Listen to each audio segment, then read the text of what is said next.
la vie aujourd'hui, demain. Viens avec moi et prends ma main. C'est l'arc-en-ciel de nos émotions qui nous emmène à travers les saisons. Nous sommes maintenant à l'été 2021. Nous fêtons le centenaire du petit Henri Lemieux. On lui a préparé une grande fête pour le célébrer.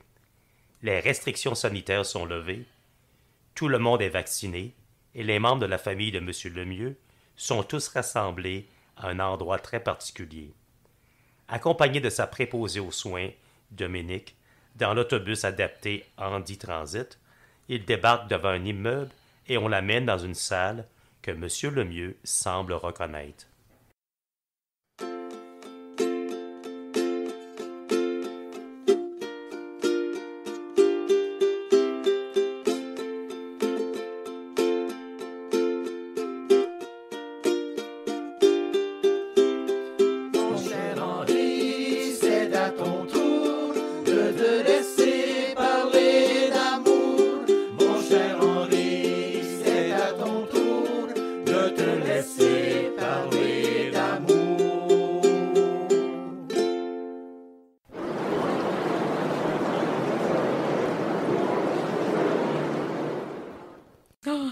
Quelle belle journée pour célébrer vos 100 ans, Monsieur Lemieux. Regardez tout ce monde-là réuni pour vous fêter. On peut enfin sortir là, après quasiment 2 ans de confinement. Vous avez pris un coup de jeunesse, on dirait, aujourd'hui. On aurait pu vous fêter au lodge, mais votre petite fille Gabrielle a insisté pour que vous sortiez pour vous fêter. Si la santé vous le permettait, bien certain, là. Mais vous êtes en trop top shape, donc nous voilà. C'est tellement beau d'être enfin capable de vous voir en personne, grand-papy. Il serait tellement bon de vous caresser. Laisse faire ça, c'est fini la COVID. Tout le monde ici est bien vacciné et puis j'ai mon booster en plus. Ça fait approche-toi puis caresse ton arrière-grand-père pour sa fête. 100 ans, on fête ça rien qu'une fois dans la vie. Reconnaissez-vous l'endroit où on est, Monsieur Lemieux? Ben, tu m'as dit en rentrant qu'on allait chez mon petit-fils Jérôme, dans la salle communautaire de son appartement de condominium. Mais vous savez que ça me sonne une cloche un peu cette place ici. J'ai reconnu une couple de places en chemin. L'ancien hôtel royal, le clocher de l'église Nativité, mais il me manque quelques autres points repères comme le vieux parc de l'Or. Il y a eu plusieurs changements depuis quelques années, entre autres ici. Vous êtes dans l'ancienne usine de coton, grand-papy. Ils ont tout rénové, tout nettoyé. Puis maintenant, c'est des condominiums puis des commerces. Tu parles d'une chose, toi. Je pensais bien de reconnaître le coin, puis regarde-moi le plancher, puis les fenêtres, puis les vieilles poutres. Ils sont les mêmes qu'il y avait dans le temps. J'ai jamais pensé qu'on aurait pu créer quelque chose d'aussi beau dans une place où il y en a tellement qui ont travaillé dans la misère. Je suis donc revenu fêter mes 100 ans sur la rue de Coton. C'est bien ça. Puis en plus, là, j'ai un cadeau pour vous. Vous vous rappelez notre rencontre sur Zoom il y a quelques mois, lorsque vous m'avez raconté vos souvenirs d'histoire de famille? T'es venu me voir dernièrement? Ouais, mais pas en personne, là, par la tablette que je vous ai envoyée, puis que Dominique vous a organisée. Oh ben, je me rappelle pas qu'on m'a accroché une tablette dans ma chambre, ni d'être parti en moto Zoom, moi. Encore moins de t'avoir jasé. Je sais que vous avez peut-être oublié notre conversation, mais je vous assure, ce jour-là, votre mémoire était bonne. J'ai pris des notes pour mon travail à l'université, que j'ai très bien réussi d'ailleurs. Ensuite, il m'est venu une idée de dramatiser vos souvenirs. Alors, j'ai réuni la famille, par tablette et sur Zoom encore une fois, évidemment. Puis on a composé une pièce radiophonique comme vous écoutiez à l'époque. On aimerait bien vous la présenter comme lecture aujourd'hui.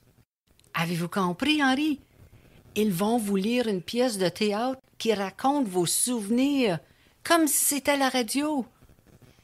Comme ça, je vais être sa radio, comme la famille Plouf, Séraphin, puis le chapelet en famille. Je vous salue, Marie. Ouais, j'imagine que c'est un peu comme ça.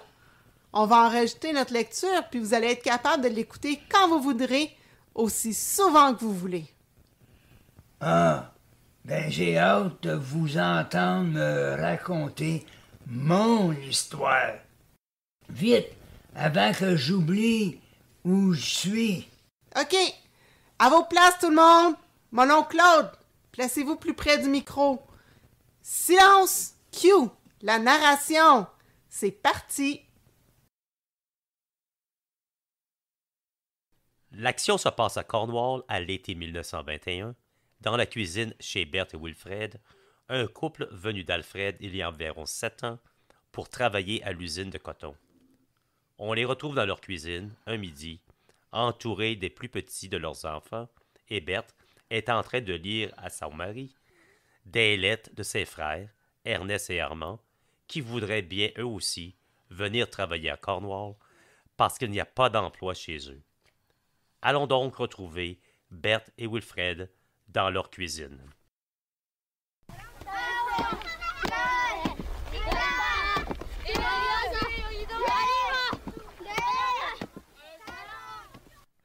Puis son père, on avait-tu des lettres aujourd'hui? Oui, tiens, on en a 2. 2 lettres? Et c'est pas des comptes toujours? Ben non, ça vieille. Tu sais bien qu'on doit rien à personne. Va chercher tes lunettes, là, puis lis-moi ça. J'aurais bien dû aller à l'école aussi. J'aurais pas à attendre après toi pour lire les lettres. Bon, t'as pas été à l'école longtemps, mais tu travailles pour nous faire vivre, au moins moi et les enfants. Et on en aura même pour le 7e qui s'en vient dans 3 semaines, là. La lettre vient de Lefebvre. Hey, écoute bien ça. Bonjour vous autres, comment ça va chez vous? Chez nous, ça va bien, même si Ernest n'a pas encore trouvé d'ouvrage. On a reparlé hier soir, puis on a décidé qu'on ira à Cornwall, nous autres aussi, comme Wilfred nous l'a proposé. Demande-lui de dire au boss de la compagnie qu'Ernest peut commencer lundi prochain et qu'il va accepter ses piastres semaine. Et comme tu me l'as offert, Ernest va rester chez vous pour 1 mois, puis ensuite il va venir me chercher avec les petits. Penses-tu que la petite maison, sur la rue Lennox, va être assez grande pour nous autres, les 6 enfants puis papa Kennel? Bon, je te laisse si je veux que ma grande ait le temps d'aller mettre cette lettre au magasin général avant 4 heures. Oublie pas de dire à Wilfred de dire au boss de la compagnie qu'Ernest a tous ses outils et qu'il parle aussi l'anglais. Merci, là, puis prends bien soin de toi. Ta petite sœur, Florence. Ouais, Ernest a décidé de prendre la job. Ben, je devrais aller le dire à M. McDonald tout de suite, avant qu'il en engage un autre. Ernest, c'est un bon travailleur, je le sais. A été bien bonne, ma bébête, de prendre mon frère avec nous autres. Comme si t'avais pas déjà tes mains pleines. Puis le petit qui s'en vient. Bah, c'est à notre tour de le faire pour d'autres, mon vieux. Puis l'autre lettre, c'est quoi? Ça vient de Saint-Eugène. C'est l'écriture à Thérèse. Bonjour, comment ça va? Nous autres, ça allait bien, mais Armand a perdu sa job. Le moulin assis a passé au feu dimanche soir et les Higginson ont dit qu'ils vont pas le rebâtir, ça coûte trop cher. Armand a su que son frère Ernest s'en allait à Cornwall pour travailler à la factory de coton. Penses-tu qu'il y aurait aussi une job pour Armand? On n'a rien ici, et si on trouve pas de travail bientôt, ça va aller mal. Pourrais-tu demander à Wilfred de parler pour lui? Réponds-moi plus vite, je suis bien inquiète de ce qu'on va devenir, ta belle-sœur Thérèse. Ben, je sais pas trop, là, ce que je vais pouvoir faire. Je vais essayer, mais je garantis rien. Il y a 70 nouveaux qui commencent lundi. Ils vont arriver demain d'Embrun, de Limoges, de Castleman, de Rivière-Baudette, de Saint-Zotique, de Dalhousie, puis d'ailleurs aussi. Ils pensent que c'est facile de venir travailler ici. Ils imaginent que les rues sont pavées en or ici, mais ils verront bien. Voyons donc, mon vieux, on n'est pas si pire que ça ici. Il y en a des bien pires. Hey, pauvre Armand, son moulin a bouclé. Qu'est-ce que tu penses qu'il va faire? Retrouvons-nous une fois de plus dans la cuisine de chez Berthe et Wilfred. Ernest, le frère de Wilfred, est arrivé pour travailler à la factory. Wilfred arrive pour dîner, rapportant la réponse de M. MacDonald au sujet de son autre frère Armand qui, lui aussi, voudrait venir travailler à l'usine. Puis, mon homme, tu as la chance de parler à M. MacDonald aujourd'hui? Oui, Puis, il va-tu engager Armand aussi? oui, il va le prendre, mais...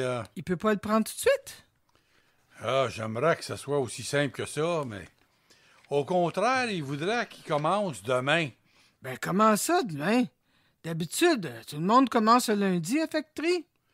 Mais là, c'est pas pareil. Il y a eu un accident hier soir, puis il faut remplacer 3 hommes. Il prendra Armand. Encore un accident? 3 hommes? Mon doux Jésus! Qui? Qu'est-ce qui est arrivé? Je le connaissais pas trop, là. Il venait de Saint-Polycarpe, là. 2 Lalonde, puis un Blanchard. Il va falloir qu'on aille au service samedi matin à Saint-Colomban. Puis Armand, lui? Hey, c'est du travail dangereux. Penses-tu qu'il va vouloir risquer sa vie? Ben, je vais le faire, moi, puis je suis pas mort. On est 250 hommes dans la factory. On fait tous le même job. Faut croire que son heure est arrivée. C'est-tu le même job que je vais faire moi aussi? Exactement la même chose, mon petit frère.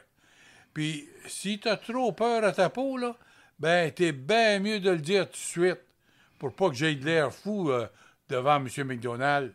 Voyons, c'est pas ça que je voulais dire. Je vais apprendre la job. Ça fait assez longtemps que j'attends. Toutes les jobs sont dangereuses quand on prend pas nos précautions. Ouais, j'ai autre chose à te dire, ma femme. Ben, quoi donc? Ben, M. MacDonald, là, il m'a demandé d'autres choses. Il doit engager au moins 19 autres employés là, d'ici à lundi. Il a besoin de jeunes qui sont pas trop gros là, pour pouvoir aller en dessous puis en arrière des grosses machines. Il a parlé de Maurice puis d'Albert. Notre Maurice? Puis notre Albert? Ben oui, nos 2 plus vieux. Quand il est venu ici l'hiver passé, il les a vus pelleter la cour. Puis il m'a dit qu'il les avait trouvés bien travaillants, puis bien fringants surtout. Ben, t'es trouves pas un peu jeune, là? Ils ont juste 14 puis 15 ans? Puis moi, j'ai commencé à 13 ans à travailler pour la factory. Puis ça aiderait là, si quelqu'un d'autre gagnait sa vie ici dedans.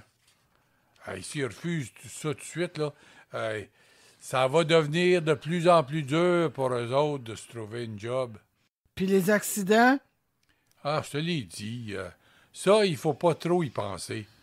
C'est pas parce qu'ils sont jeunes qu'il va avoir plus d'accidents. Je vais leur dire de faire attention. Puis, je vais les watcher aussi. Ouais ben, comme tu voudras, mon mari. Tu leur en parleras quand ils reviendront de l'école. Là. Mais moi, là, ça fait pas ben mon affaire.